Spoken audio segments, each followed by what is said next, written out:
Hi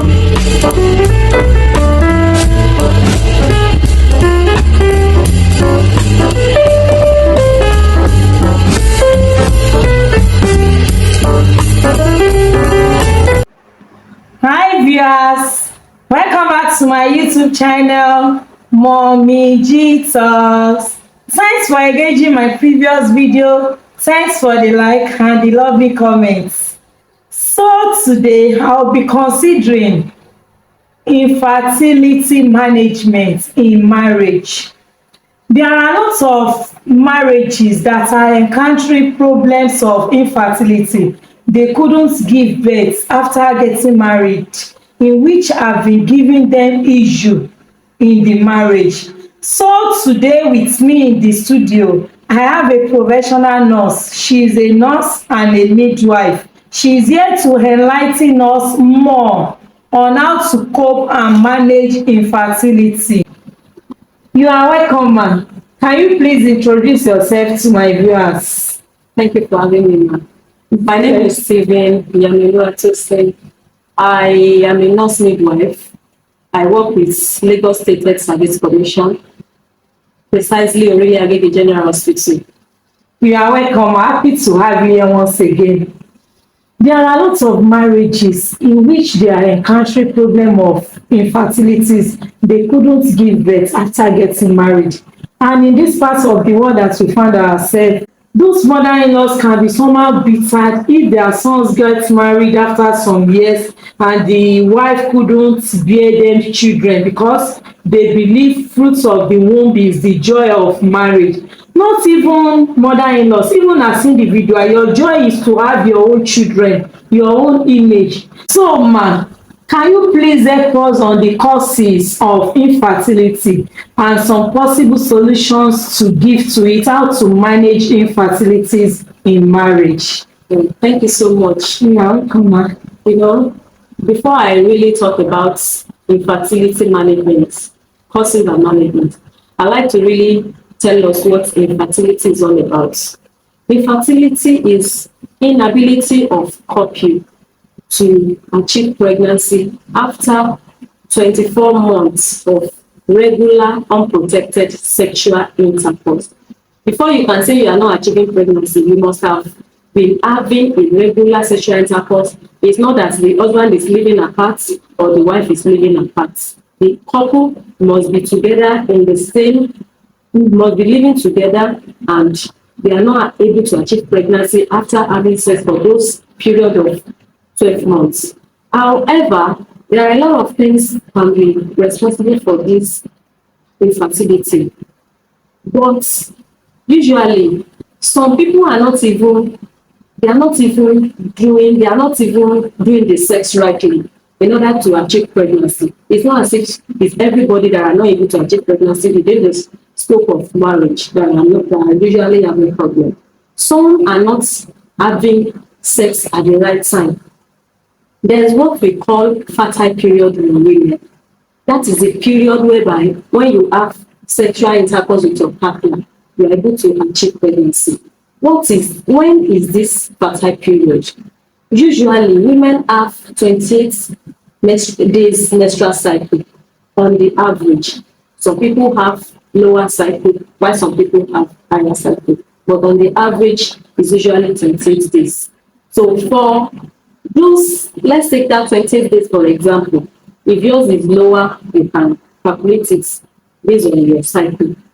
Every 14 days is known to be your fertile day.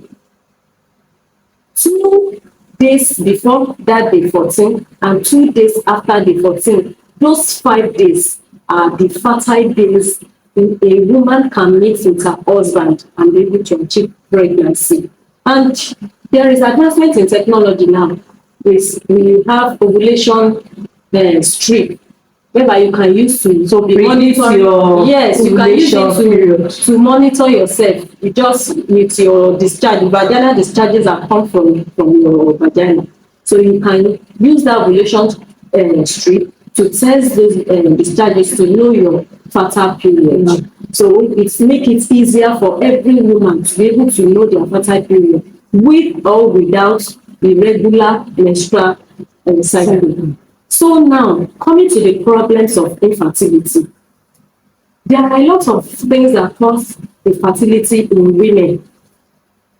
You know, number one thing is not producing ovary. That is, I mean, if you are not ovulating, that's what I meant by not producing ovary.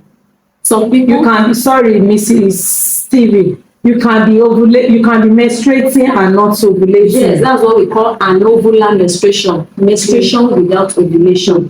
So there are people that are menstruating but they are not ovulating actually. So, and I will come back to how you can know that it will be in the management. I'm still talking about the problems. So another thing is that some people have underlying problems with their reproductive organ. Some people have infections. These are the three major things that cause infertility for women. Coming back to ovulation now, how can you know you are not ovulating well?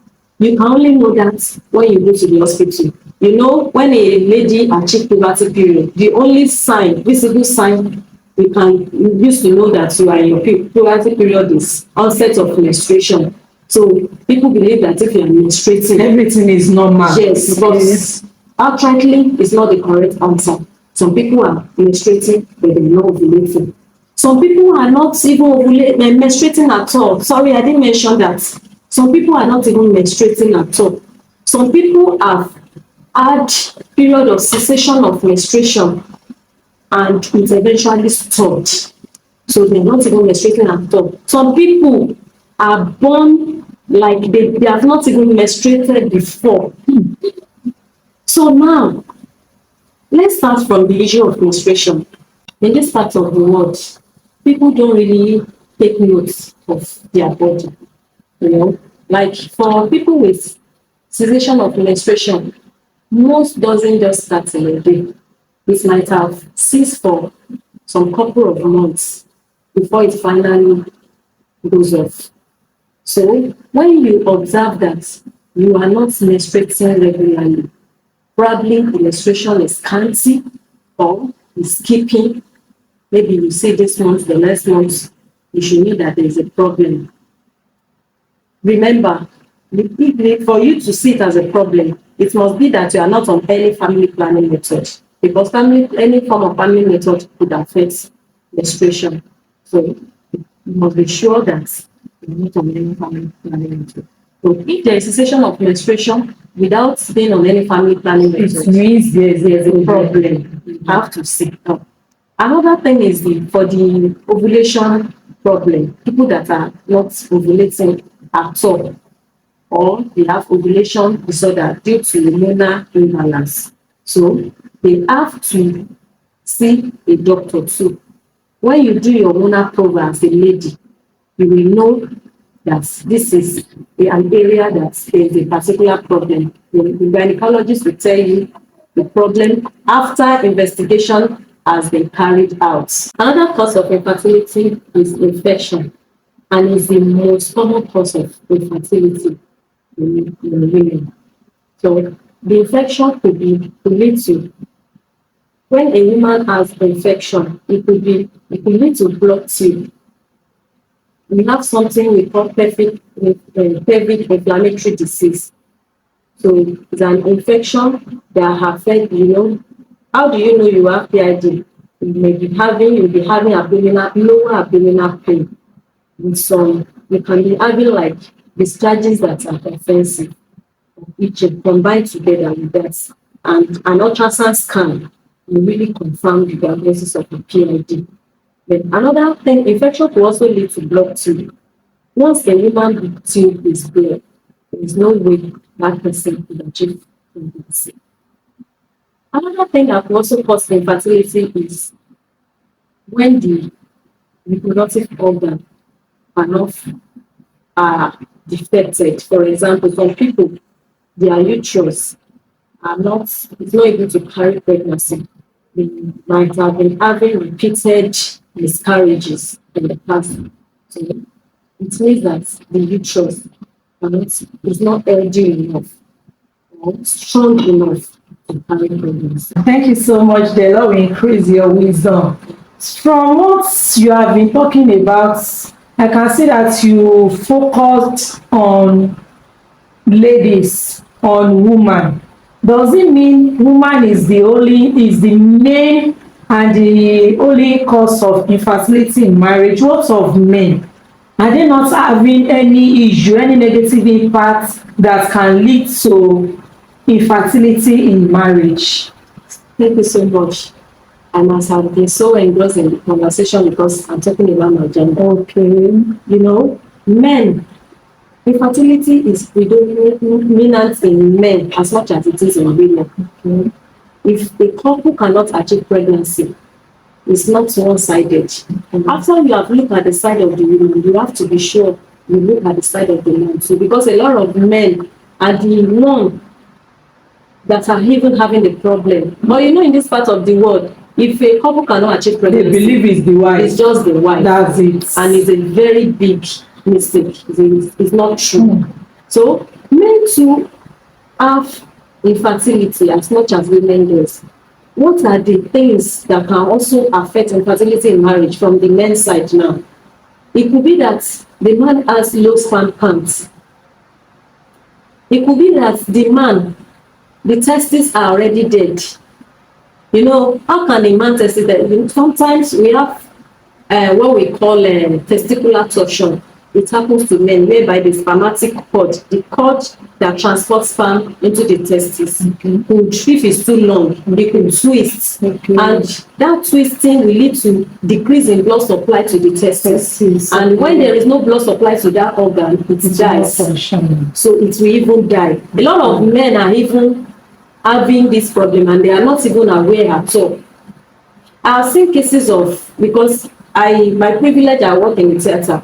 I've seen cases of young guys like 18, 17 years and they rush them into the hospital with abdominal pain.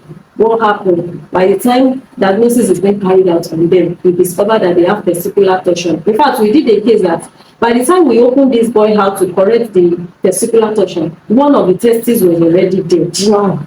So, and if it wasn't removed on time, it will affect the other testes. So, and if the two testes are affected, such a man can never be able to fertilize a woman. And in that case, they will attach it to the wife. Yes. And it's unfortunately it's predominant now among the men. So, and some men are not even producing sperm at all, just like the women are not ovulating. Such situation, unfortunately, there is no cure. Yes. But for men with low sperm counts, you know, some men, their sperm counts could even be as low as 10% out of the 100%. But once they commence them on treatment, it will boost, it will pick up. I've seen a lot of cases of men like that. Within 2 months of treatment for such diagnosis, they are already okay and they are pregnant and wife is already pregnant. So if you are looking at infertility, you will consider it on both sides. However, if in management of infertility now, if you must be able to really diagnose the problem. Why is there infertility? Why can't this couple achieve pregnancy? If you have ruled out the diagnosis, if you have ruled out some conditions that are treatable, like for infection now, it's treatable. Once you say doctor, it's treatable. If you rule them out, then there is another solution. But I always advise couple, once you have experienced, you have been in marriage for 24 months, that is a year, and you are not able to achieve pregnancy. 24 months is 2 years, sorry. Yes, that is what, even if you come to the hospital, if you have not been able to achieve pregnancy for 1 year, the gynecologist will still say, can just place you on some maintenance like that and say, if there are no visible things, you can, some people can have delayed conception for the period of 2 years. Not as a result of infertility. Some people it's their body makeup. Their body makeup. So if you have been able, if you are not able to achieve pregnancy for those period of time, please see your doctor. because a problem that is diagnosed on time is a problem that can Draw have attention. Yes. Okay. So if, so to say, the problem is not really having solution, that is, it cannot be managed, that you cannot achieve pregnancy by yourself. There are other means today because of advancement in technology. Like, for example, women with block tube who do IVF. If the husband sperm cannot fertilize the woman ovary, the wife ovary, you can get a sperm donor. You don't even need to know the donor. Once you get to fertility clinic, you discuss with the gynecologist there.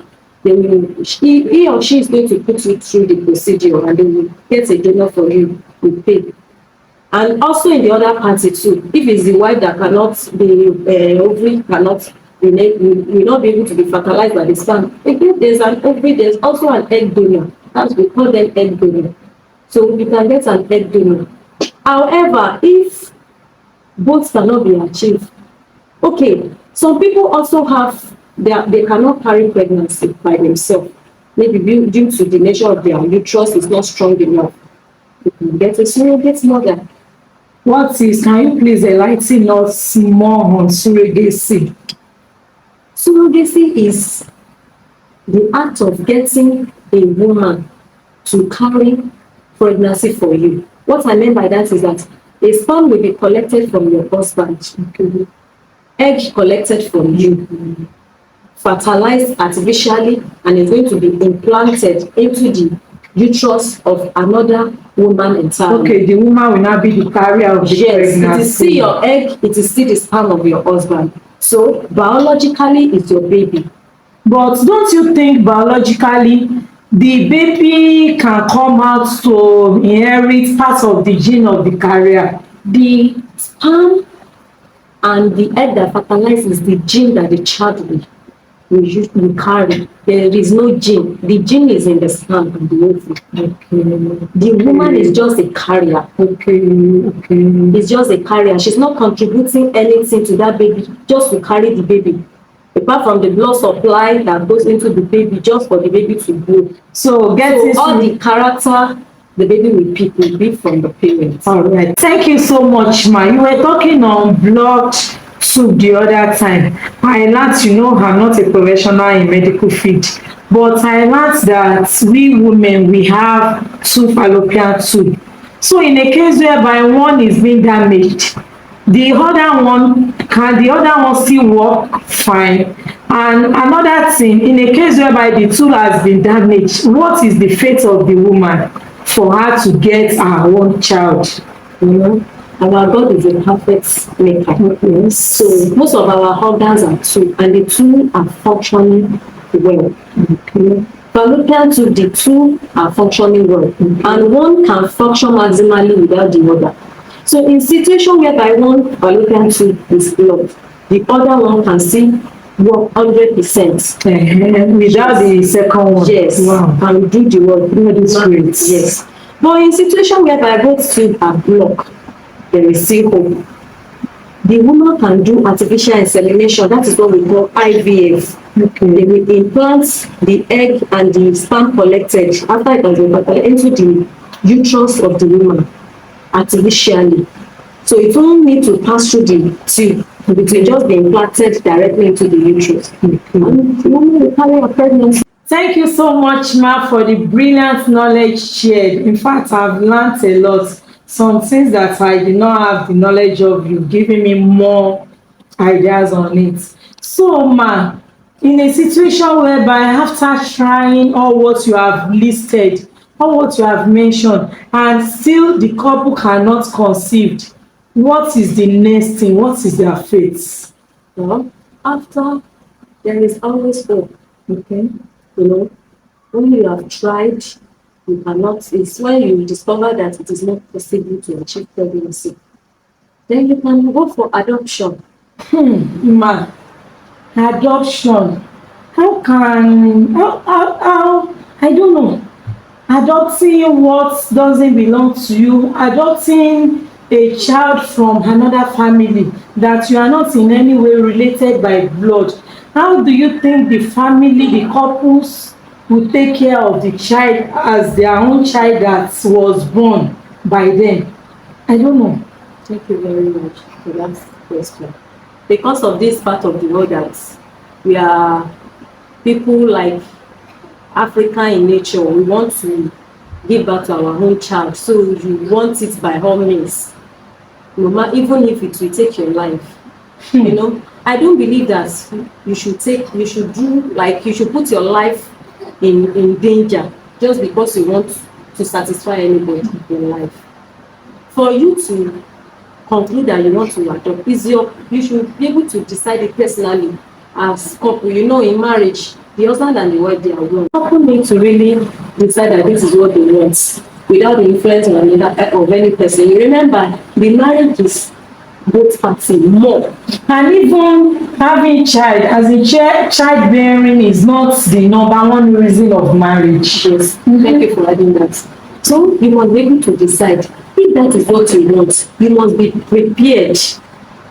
You already prepare yourself physically, psychologically, of course, financially, because it involves money. So you must be prepared and ready that this is what you want. So if you're already prepared, and you don't even have to make it an open thing, it can just be a little secret between both parties. I have heard of cases whereby a wife will just do a first pregnancy, pretending in the eyes of people around, if she's pregnant, she has already have the mind that she wants to adopt, and the husband is also in support. So after a while, she travel and then come back with a baby. So people will not even know that it's an adoption. And you know that it's not everybody that breastfeeds. Yes. So it won't even be it will not show to people outside. So adopting a baby will be a great relief for them. Yes. And once this child starts living with you, there are environmental factors that breed the child behavior. Yes. The child will start picking your traits before you know it. Yes. I heard of one of my colleagues that adopt. I don't even know because the child look exactly like the mother. So that's how once a child live with you over a time that they've been having intimacy from baby, you have put your life into such a child. Then it's already your child. And legally is your child. Yes. In any part of the world is your child. You are still able to have a child in the confines of the marriage. That is the most important thing. Thank you so much, Nurse Stevie. Thanks for the word of advice. I can call it advice because indirectly you have given advice from the lecture. The Lord will increase your knowledge, greater opportunity in your careers in Jesus' name. So my viewers, couples outside there, Mrs. Stephen has been able to give us some infertility management, some causes of infertility in marriage and the way to manage it. And she made mention something that after trying all your possible best to get pregnant and you are still not able to get the child of your own, there are options. There is still option. You don't need to kill yourself. You have to be happy. She gave us option of adoption. Adopting a child that is not that you are not blood related doesn't mean she's not your child or he is not your child. In as much you have gotten the baby, she is part of the family already. Automatically she is your child. Do what makes you happy in your marriage. Not having a child should not be what will hinder your happiness in your home, because giving birth to a child is not number one reason of getting married, though it's important. But in as much you have been trying your best, you don't need to feel unhappy. All you have to do is put up trust in God, keep trusting God and continue with your joy with your marriage. And I pray to all couples out there that are looking, that are seeking for the fruits of the wood, I pray that the mighty God will make you happy. He will answer your prayer in the name of Jesus. Thank you so much for having me today. You are welcome. So, viewers, if you have any questions, you can drop it in the comment section and your questions will be duly answered. satisfactorily. Thank you. Thanks for watching. Do well to like, comment and subscribe if you have not subscribed to my YouTube channel. Turn on your notification button so you can get notified when a new video is being dropped. Love you. Bye.